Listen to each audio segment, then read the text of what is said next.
에베소서는 그리스도 예수 안에서 만물을 통일하시는 하나님의 경륜을 그처럼 말씀합니다. 그리스도 안에서 만물을 통일하시는 하나님의 경륜은 다른 것이 아니라 만물을 그리스도께 복종시키는 것입니다. 그리고 그리스도는 하나님께 복종하는 것입니다. 그렇게 해서 온 우주가 만유가 하나님께 복종하는 그런 하나님의 나라를 이루는 그것이 하나님의 때가 찬 경륜입니다. 사도 바울께서는 이 때가 찬 하나님의 경륜을 교회에 알리고 그리고 교회로 알게 하십니다. 하나님의 경륜을 교회에 알게 하신 것은 교회로 하나님의 경륜을 봉사토록 한 것입니다. 이전에 하나님께서 이스라엘을 하나님의 그처럼 거룩한 하나님의 군대로 부르셔서 가나안 땅에 하나님의 나라를 세우시고 만민을 그 나라로 불러들이는 그 하나님의 경륜을 봉사토록 하신 것처럼 이제 세상 끝날에 하나님께서 그리스도로 말미암아 하늘에 속한 땅에 속한 그런 군대가 아니라 하늘에 속한 거룩한 군대, 신령한 군대인 교회를 세우시고 하나님께서 교회를 통해서 역사하시고 교회를 통해서 그런 하나님의 경륜을 그처럼 이루십니다.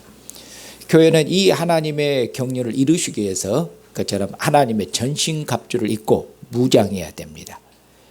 왜냐하면 이제 교회의 전투는 땅에 있는 그런 사람들과 하는 전투가 아니라 하늘에 있는 악한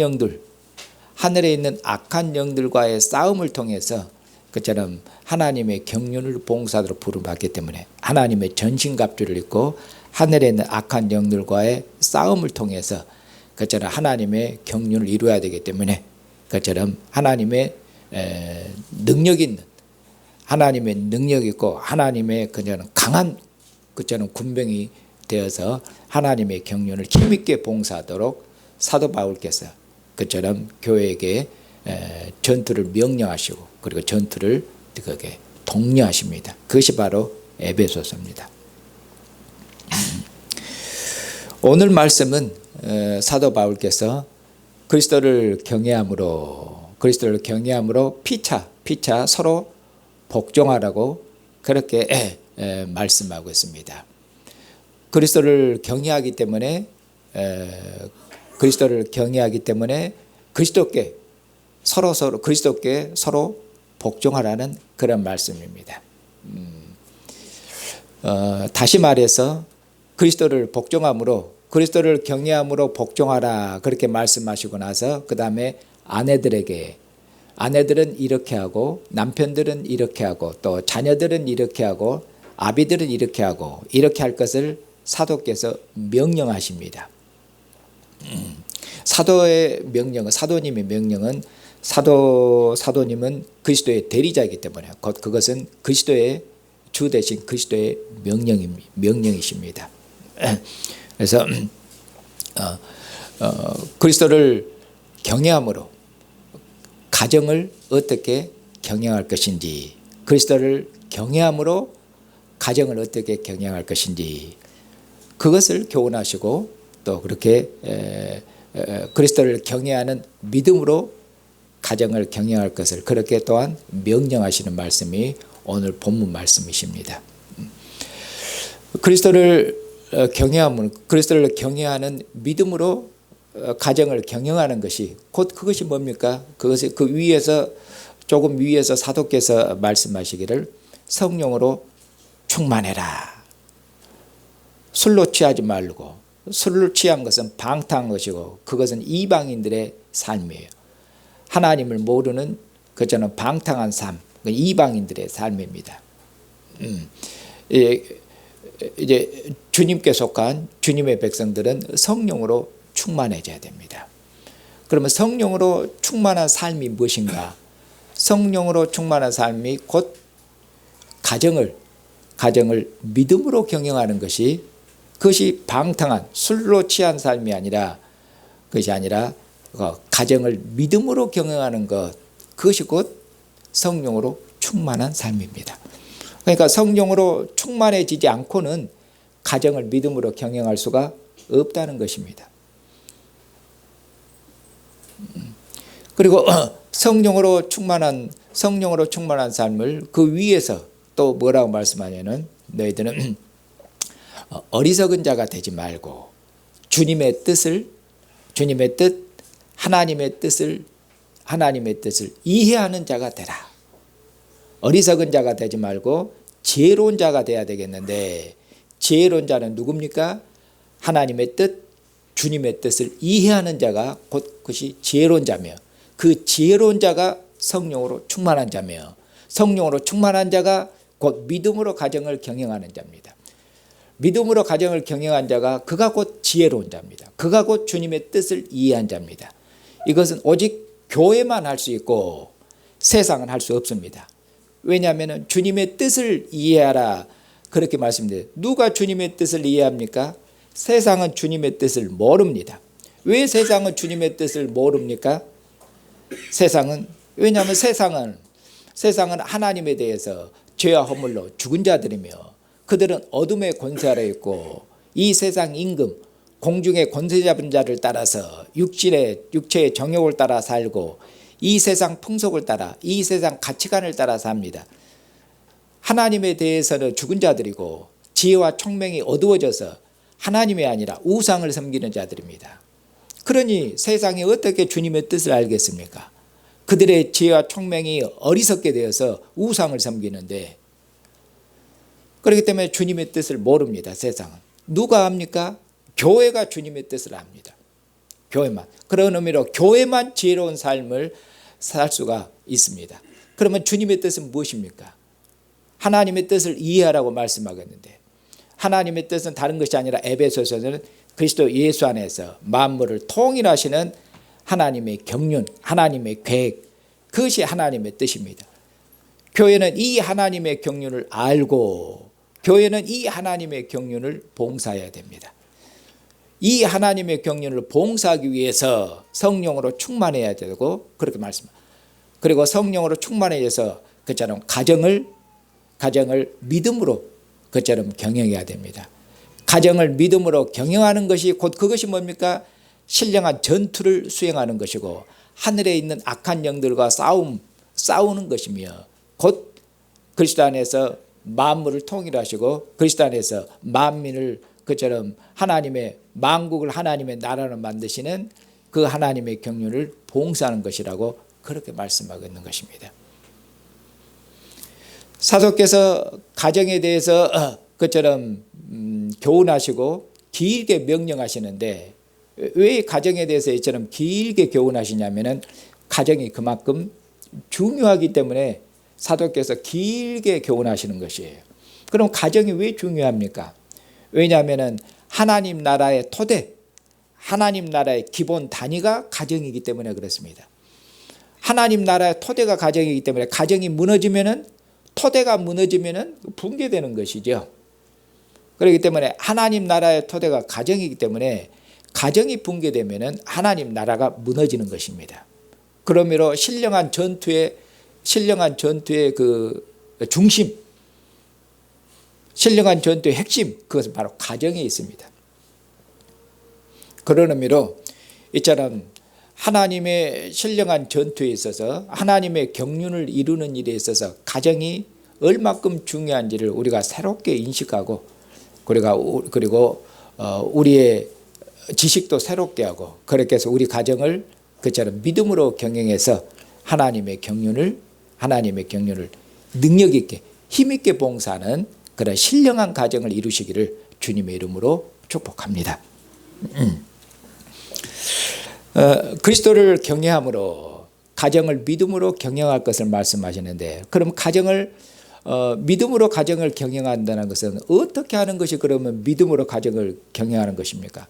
주님 믿습니다, 믿사오니 이렇게 하면서 가정을 경영하는 것이, 그것이 믿음으로 경영하는 것이 아니라 어떻게 가정을 믿음으로 경영하는 것인가? 아내들에게, 남편들에게 사도께서 교훈하시고 그처럼 권면하시죠. 아내들에게는 뭐라고 말씀합니까? 남편에게 복종해라. 남편에게 복종해라. 이렇게 명령하십니다. 그리고 남편들에게는 남편들아 아내를 그리스도께서 교회를 사랑하시는 것처럼 아내를 사랑해라. 남편들에게도 명령하십니다. 명령이니까 이거 반드시 그처럼 이루어야 되는, 반드시 따라 살아야 되고 이루어야 되는 것이죠. 아내들은 반드시 남편들에게 복종해야 됩니다. 그리고 남편들은 아내들을 사랑해야 됩니다. 이것이 믿음으로 가정을 경영하는 일입니다. 이것이 사도께서 부부 관계에 대해서 권면하시는 그 권면의 그 교훈하시는 내용의 그 핵심입니다. 간단합니다. 아내는 남편들에게 복종, 남편은 그리스도의 사랑으로 사랑할 것, 이겁니다. 사랑하는 형제자매님, 우리는 이처럼 아내들에게 사도께서 명령하시기를 남편들에게 복종해라. 남편들에게 이 복종하는 것이 곧 그것이 믿음으로 가정을 경영하는 것이고, 그것이 하나님의 경륜을 이루는 것이고, 그것이 곧 하늘에 있는 악한 영들과의 그런 전투라는 것인데, 우리는 이 부부 관계를 하나님의 관점에서, 그리스도의 관점에서 부부 관계를 바라보고, 그리고 해석하지 않고, 그리고는 뭡니까? 하나님 뺏고 하나님 없이, 그리고 그리스도 없이 부부 관계 둘이 그렇게 그냥 둘이 해석하고 둘이 그냥 사는 것으로, 둘이 그냥 사는 거로 그렇게 이해하기 쉽습니다. 근데 부부 관계를 그리스도의 관점에서, 하나님의 관점에서 보라는 것입니다. 무슨 얘기냐면은, 우리는 보통 뭐냐면은 그리스도께서 남편들에게 복종해라. 그럼 뭐냐? 아내들이 남편들에게 복종하지 않았어요. 그럼 뭐냐? 복종하지 않았는데 어떻게 보니까 아내들이 어느 경우에는 남편에게 복종하지 않고 남편하고 싸우고 그런 것들이 마음에 좀 하고, 나중에 보면 자기가 잘못한 것 같아요. 그러면 남편한테는 나중에 사과도 하겠죠. 남편한테는 사과를 해요. 그리고 또 반대로 남편들도 그리스도께서 교회를 사랑한 것처럼 아내를 사랑했는데 남편들이 아내들을 그렇게 사랑하지 못한 경우가 많아요. 그래서 미안하기도 하고, 때로는 이제 아내한테 잘못한 것이 있어서 그러면 또 남편도 아내에 대해서 사과하겠죠. 자, 그러면 이제 남편이나 아내나 서로 사과했죠. 그런데 누가 빠졌습니까? 그런데 누구한테는 잘못했다고 고백 안 해요. 자, 남편한테 잘못했고 아내한테 잘못했죠. 그래서 남편하고 아내가 서로 사과했어요. 그 두 관계에서는 해결됐죠. 그런데 여기에는 누가 없습니까? 여기 사과하고 있는데 누가 없냐면 그리스도가 없고 하나님이 안 계십니다. 그러니까 남편한테 잘못한 건 뭐예요? 누구한테 잘못한 것입니까? 남편한테 잘못한 것으로만 생각해요. 남편한테 잘못한 것을 심각하게 생각하지를 않는다는 것이요. 왜? 하나님 없이 해석을 하니까. 내가 남편한테 잘못했는데 남편한테 잘못한 것을 주님한테 범죄한 것으로, 이제 차원이 틀려지잖아요. 남편한테 잘못한 것이 주님 앞에 범죄한 것으로 하면 벌써 인식이 전혀 달라지지 않습니까? 남편한테 잘못한 정도가 아니라 주님 앞에 범죄한 것이며 하나님 앞에 범죄한 것이에요. 그러면 남편한테 잘못한 것이, 남편에게 불순종한 것이 얼마큼 큰 죄인지, 그것이 뭡니까? 하나님의 뜻을 거스르는 것이고, 그것이 주님 앞에 범죄하는 것이고, 그리고 에베소서 말하면은 그렇게 해서는 무엇을 이룰 수가 없어요? 그것은 믿음으로 가정을 경영하는 게 아니고, 믿음으로 안 살면 그럼 뭡니까? 가정을 믿음으로 안 사니까 불신앙으로 살았다는 거잖아요. 그럼 이방인하고 똑같은 것이고, 가정을 믿음으로 경영하시 그러면은 하나님의 경륜을 이루는 데서 실패했다는 것이죠. 하늘의 악한 영들과 싸움에서 패배했다는 것이죠. 가정에 죄가 들어온 것이죠. 에덴 동산에 죄가 들어온 것처럼 이렇게 하나님의 관점에서 그리스도의 관점에서 부부관계를 심각하게 보지를 않는다 그 말입니다. 그것이 문제예요. 그것이. 그러니 부부싸움하고 나서도 주님 앞에 하나님 앞에 엎드리고 슬피 울면서 회개하는 경우는 드물죠. 아내나 남편한테 사과 안 해도 하나님 앞에 눈물을 흘리며 엎드리면서 하나님 앞에 제가 범죄했나고 이렇게 가슴을 치면서 회개하고 엎드리는 경우는 글쎄요. 잘 없지 않을까. 아니면 제가 우리 성도님들 믿음을 제가 과소평가했는지 모르겠는데 하나님 앞에 그렇게 엎드리고 회개하는 경우는 그렇게 적지 않는가 그렇게 생각을 해봅니다. 그런 점에 있어서 깊이 생각하시라는 말씀입니다. 부부관계가 얼마큼 중요한지 하나님의 신령한 전투가 시작되고 있다는 것을 이 가정이 시작되고 있는 걸 알고 있어요. 그러니 가정을 주님의 관점에서 하나님의 관점에서 보라고 말씀합니다. 그것이 믿음의 눈으로 보는 것이에요. 믿음의 눈으로 자기 자신을, 믿음의 눈으로 아내를. 그런 점에 있어서 우리가 우리의 마음과 믿음을 그처럼 새롭게 해야 되고 경각심을 가져야 되겠습니다. 아주 부부끼리 범죄하기 쉬워요. 자, 그럼 먼저 아내들에게 사도께서 이제 명령하시죠. 아내들에게 어떻게 그리스도를 경외함으로 가정을 경영할 것인지 먼저 아내들에게 그처럼 명령하십니다. 아내들이여 자기 남편에게 복종하기를 주께 하듯 하라 이렇게 말씀합니다. 한마디로 남편에게 복종해라. 어떤 방식으로 주님께 복종하는 것처럼 그렇게 남편에게 복종해라 이렇게 말씀. 이 말씀을 들으면은 아마 지금 현대를 사는 여성들은 기분이 몹시 나쁘고 불쾌할 것입니다. 왜냐하면 복종하라고 하니까 아내가 남편 종이에요. 복종하게. 요새 남편하고 아내나 요새는 서로 이렇게 동등하다고 배웠게 남녀 동등, 남녀 평등 이렇게 배웠는데 남편에게 아내가 복종하는 것은 옛날 저 구시대, 조선시대 저 옛날 캐캐먹은 옛날 교훈, 옛날 공자, 맹자의 가르침을 갖다가 여기다 그 성경이 그런 비슷한 말을 하고 있기 때문에 이런 말을 들으면은 여성의 그런 어떤 권리라든가 이런 것을 주장하는 그런 여성보다는 이 말씀이 심히 불쾌하고 성질도 나고 심지어는 뭐냐면 이 성경에 대해서 이 성경의 가르침에서 싸우자 대항하자 아마 이렇게 주장하는 이 여성들도 있습니다. 그럼 이제 페미니즘이 좀 되겠죠. 페미니즘은 여성의 그처럼 권리를 아주 강하게 주장하는데 성경이 아주 남성 중심이에요. 그러니까 이것을 없애버려야 돼요. 이게 싸워서 이겨야 돼요. 이렇게도 말씀할 겁니다. 그런데 여기 보면은 아내들에게 남편들에게 복종해라 이렇게 말했는데 이것은 옛날에는 여자들이 못 배웠기 때문에 여자들이 못 배워서 무식하기 때문에 사회적인 지위라든가 이런 것도 낮기 때문에 아내들에게 남편에게 복종해라 이렇게 말씀하고 있는 게 아닙니다. 왜냐하면은 뒤에 그 시대의 어떤 문화적인 배경 때문에 남편에게 복종하라 이런 말씀이 아니라는 것입니다. 왜냐하면 뒤에 복종해야 되는데 왜 복종해야 되냐면 뒤에 말씀하시기를 남편이 아내의 뭐다? 머리인데 그것을 어떻게 하냐면은 그리스도께서 교회의 머리이신 것처럼 남편이 아내의 머리다.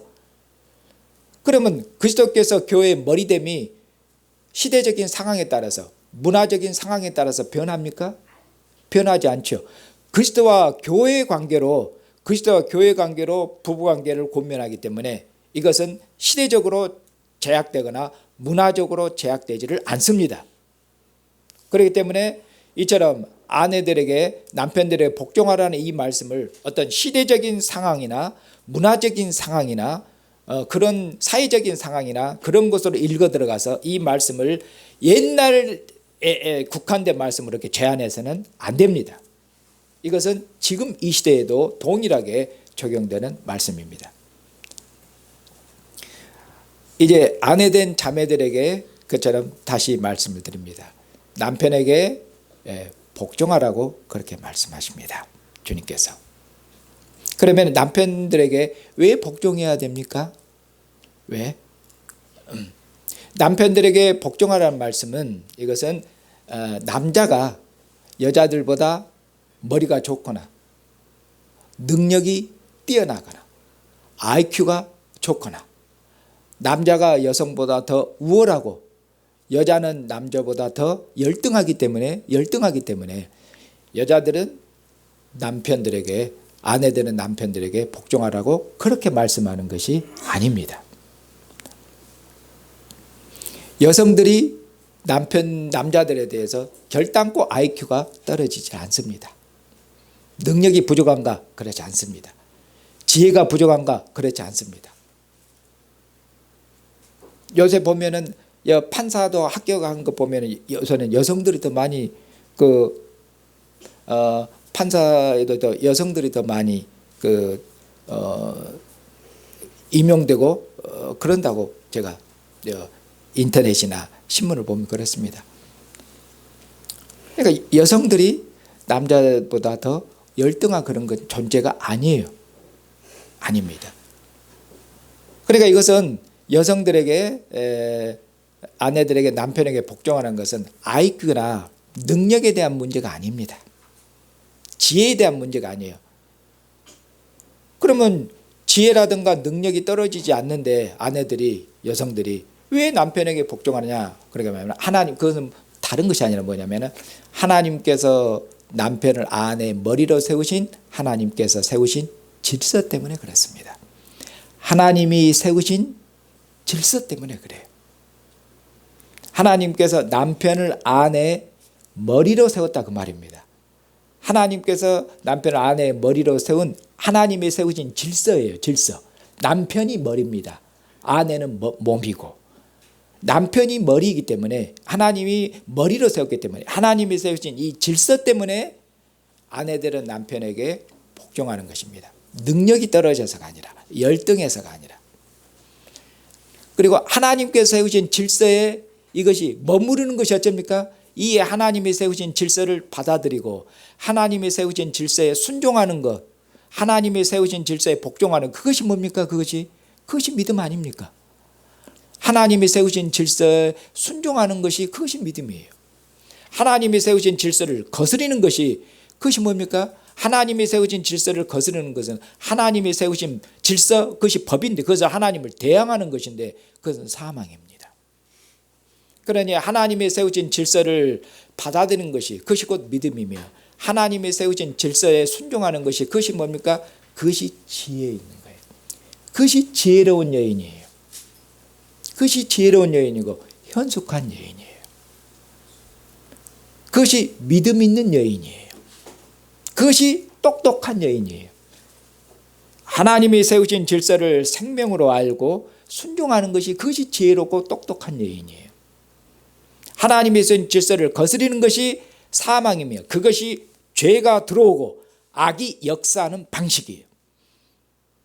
악이 들어오는 방식이에요. 악은 무엇이냐면은 하나님이 세우신 질서를 무너뜨리는 것이 하나님이 세우신 질서를 깨는 것이 그것이 악이에요. 하나님이 세우신 질서를 깨는 것이 악입니다. 그러니 아내들이 남편에게 그처럼 복종하지 아니하고 반대로 아내가 남편들 오히려 아내가 머리 노릇 해버리면은 하나님이 세우신 질서를 거꾸로 하는 것이라 그것이 하나님을 대항하는 것이며 그것이 악이에요. 그것이 바로 자기도 모르게 악에 사로잡힌 악의 종로를 하고 있는 것입니다. 그 점을 잘 이해하셔야 됩니다. 그리고 믿음으로 그것을 잘 받아들이시고 순종하셔야 됩니다. 네.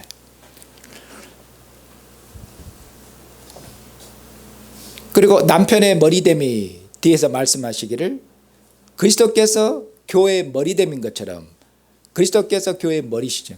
그런 것처럼 남편이 그처럼 아내의 머리다. 그러니 교회가 범사에 아내들이 남편이 잘해주면 순종을 잘하겠죠. 남편이 잘할 때만 남편이 잘해주고 자기한테 그러는데 그것은 사람들이 다 그럽니다. 자기한테 잘해주는 사람한테는 누가 잘 못해주겠어요? 자기한테 잘해주는 사람한테는 자기한테 잘해주면 잘해줘. 그럼 못해주면 자기도 안 해줘요. 또 어떻게 보면 눈에는 눈, 이는 인이 아니에요. 남편이 잘해주면 잘해주고 못해주면 안 하는 것이죠. 그것은 하나님이 세우신 질서를 따라 살고 있는 것이 아닙니다. 자기의 감정을 따라서 살고 있는 것이지, 그리고 둘이 살고 있는 것이지, 하나님이 세우신 질서로 부부관계를 해석하고, 그리고 하나님이 세우신 질서를 따라서 가정을 경영하고 있는 것은 아닙니다. 그러니까 믿음으로 경영하고 있는 것이 아니죠. 그럼 그것은 악에게 지는 것입니다. 그렇게 말씀합니다. 그래서 아내들에게 범사에, 교회가 범사에 그리스도께 순종하는 것처럼 아내들이여 범사에 남편에게 순종하고 복종해라, 이렇게 말씀하고 있죠. 자, 그 다음에는 남편들에게 그 다음에 이제 명령하시죠. 남편들아, 아내를 사랑해라. 어떤 사랑으로 아내를 사랑해야 됩니까? 그리스도께서 교회를 사랑한 것처럼 아내를 사랑해라. 그래서 남편의 사랑에서 뭐가 나타나야 됩니까?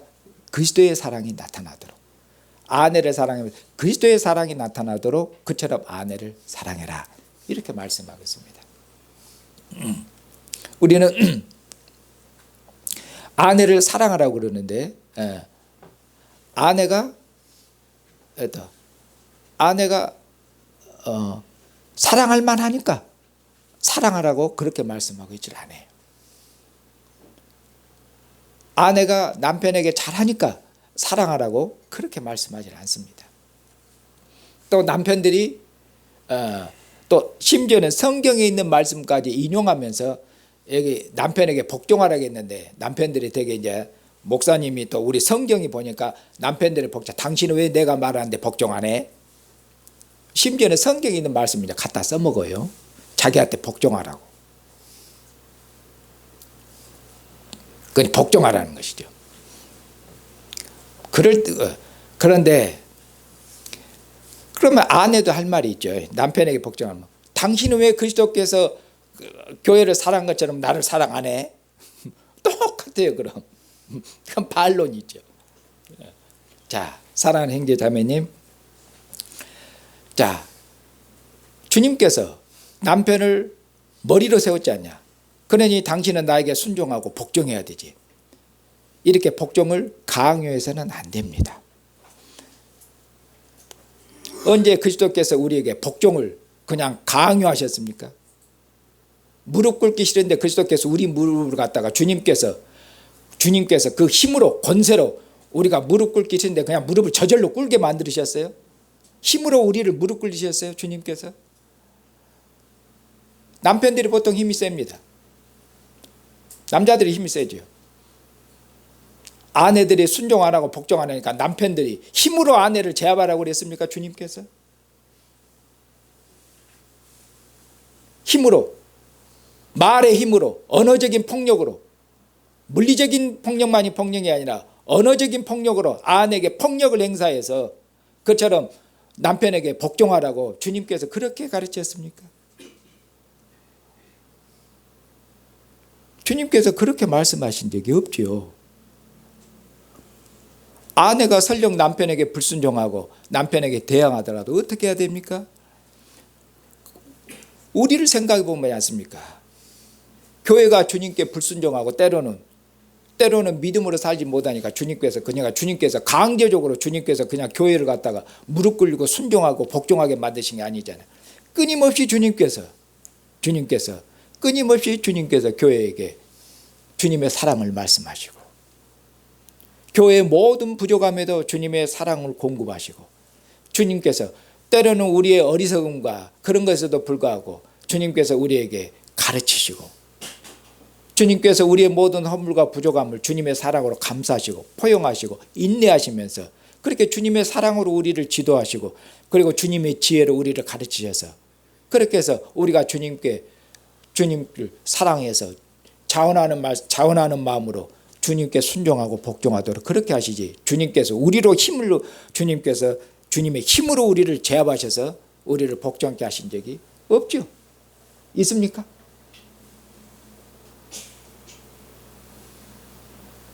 없죠. 우리 삶에서 없지 않습니까? 주님 강제로 무릎 꿇게 한 적이 없는데 어떻게 남편들 아내를 그냥 강제로 무릎 꿇으려고 그러셔요?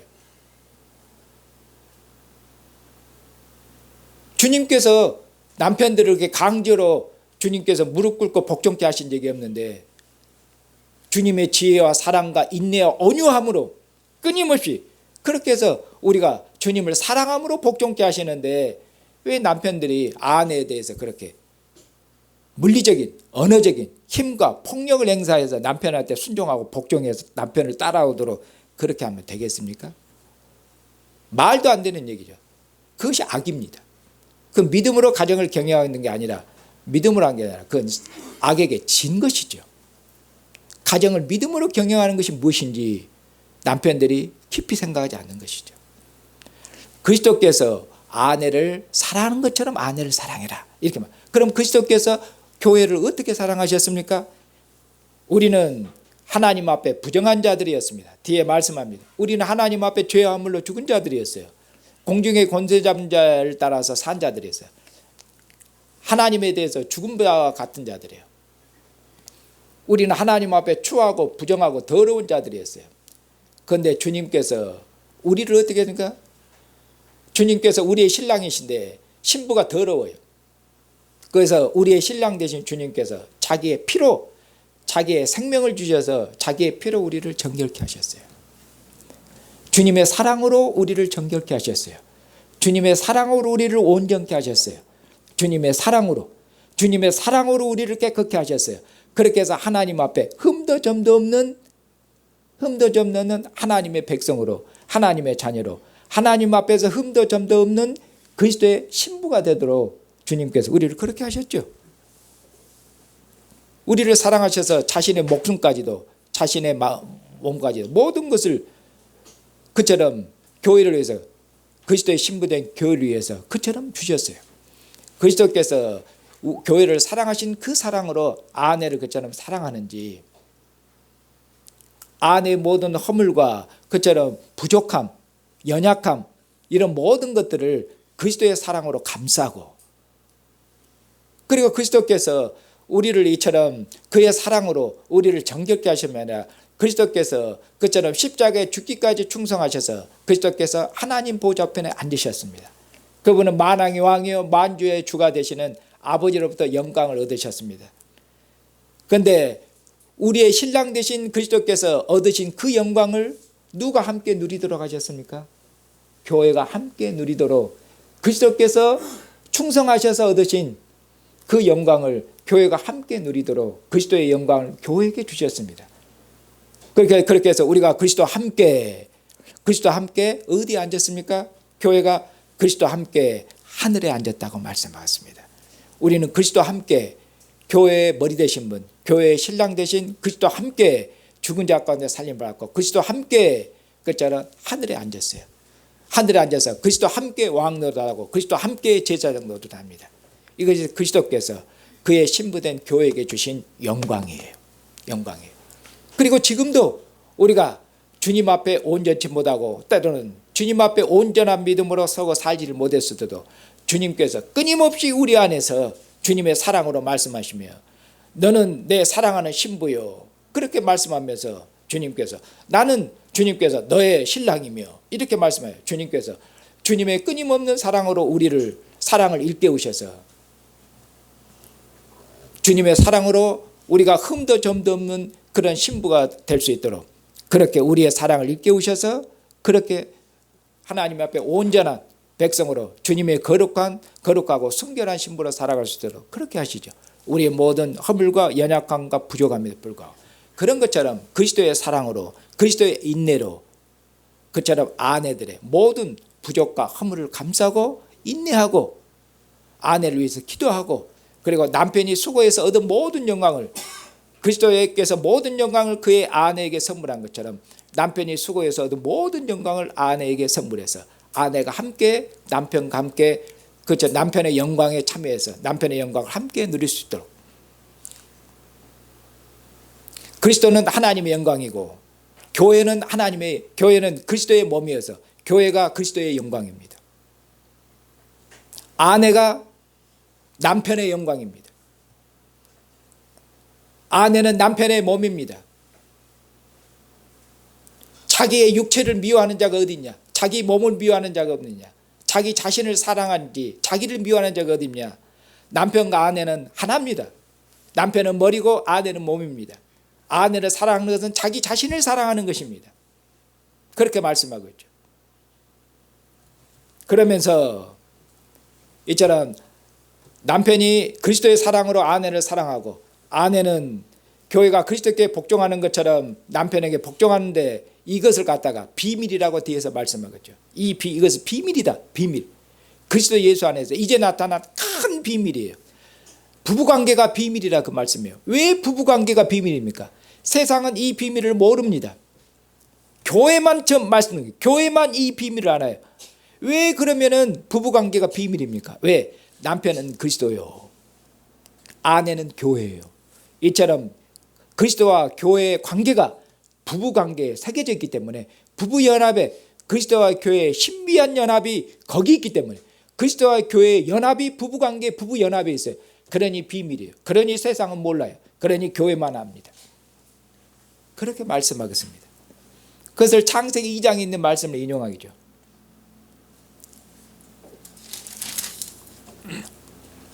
31절에 그러므로 사람이 부모를 떠나 그의 아내와 합하여 그 둘이 한 육체가 될지니 이 비밀이 크도다. 나는 누구에 대해서 말하는가? 그리스도와 교회에 대해서 말씀하노라. 이렇게 말씀하겠죠. 하나님께서 사람을 흙으로 지으시고 하나님의 영을 호흡하셨습니다. 하나님의 영을 호흡하셔서 하나님의 영이 어디 안에 있습니까? 하나님 먼저 사람을 지으셨는데 남자를 지으셨습니다. 하나님 먼저 남자를 지으시고 하나님의 영을 호흡하셨어요. 하나님의 영이 남자 안에 사람 안에 있습니다. 하나님께서 사람 안에서 사셔요. 하나님과 사람의 연합입니다. 하나님의 영이 사람 안에 있어요. 이처럼 하나님께서 사람 안에서 숨쉬고 함께 사시는데 하나님과 사람의 이 연합관계가 부부관계에서 나타나도록 하나님께서 아내를 남자의 배필로 지었습니다. 남자의 배필로 지었습니다. 그렇게 해서 하나님께서 에덴 동산을 이처럼 부부가 함께 에덴 동산을 다스리고 경영할 수 있도록 하나님 나라 경영이죠. 하나님 나라 경영이 에덴에서 시작되는데 이처럼 부부가 하나님의 에덴 동산을 함께 경영하고 관리함을 통해서 하나님 나라 경영에 그처럼 참여할 수 있도록 그렇게 하셨어요. 그리고 이 부부를 하나님께서 하나로 한 몸으로 지으셔서 하나님께서 사람과 연합한 이 연합관계가 부부관계에서 나타나도록 그렇게 하셨어요. 그리고 이 부부관계가 전 인류에게 확대되도록 사람이 남자죠. 남자가 부모를 떠나서 여자하고 연합해라. 장성하면 남자가 장성하면 부모를 떠나서 연합해요. 그러니까 혼인하는 것이죠. 그러니까 혼인관계로 부부관계로 전 인류가 확대되어서 부부관계로 인류가 확대되니까 하나 되는 것이죠. 부부는 하나 됩니다. 온 인류가 부부관계로 확대되는 그것이 창세기 2장에 있는 말씀이에요. 그런데 아담과 하와가 범죄함으로 어쩝니까? 아담과 하와가 범죄함으로 부부 연합이 깨졌죠. 서로 부끄러워서 서로 가렸지 않습니까? 부부 연합이 깨졌습니다. 그리고 아담과 하와가 하나님 앞에 범죄한 이후로는 어떻게 됐습니까? 이제는 아내들은 남자보다 열등한 위치가 됐습니다. 율법에서는 여자하고 어린아이는 계산을 하지 않습니다. 그건 남자의 소유물이에요. 아내들은 율법 아래 있을 때는 남편의 소유물이에요. 그건 범죄 때문에 그렇게 된 겁니다. 범죄 때문에. 그런데 이제 하나님께서 그리스도 예수 안에서 십자가에 죽기까지인 그리스도 예수 안에서 하나님께서 이처럼 죄의 권세를 깨뜨리고 그리스도 예수 안에서 하나님께서 이제는 새로운 인류, 새로운 가정을 지으셨죠. 그리스도를 경외하는 과정, 그리스도를 경외함으로 하나님께 복종하는 새로운 인류, 새로운 가정을 지었는데 그것이 곧 교회입니다. 사랑하는 형제 자매님, 우리를 사랑하셔서 그처럼 자신의 목숨을 준 주님께서 오늘도 저와 형제 자매를 주님의 상으로 부르셨지 않습니까? 주님의 상으로 우리를 부르셨어요. 오늘도 우리는 주님의 상에서 오늘도 주님의 말씀을 듣습니다. 그리고 주님의 상에서 주님께서 말씀하시기를 이것은 내 살이니 먹으라고 말씀하고 이것은 내 피니 마시라고 말씀하겠습니다. 그리고 내 살을 먹고 내 피를 마시는 자는 누구로 말미암아 살리라?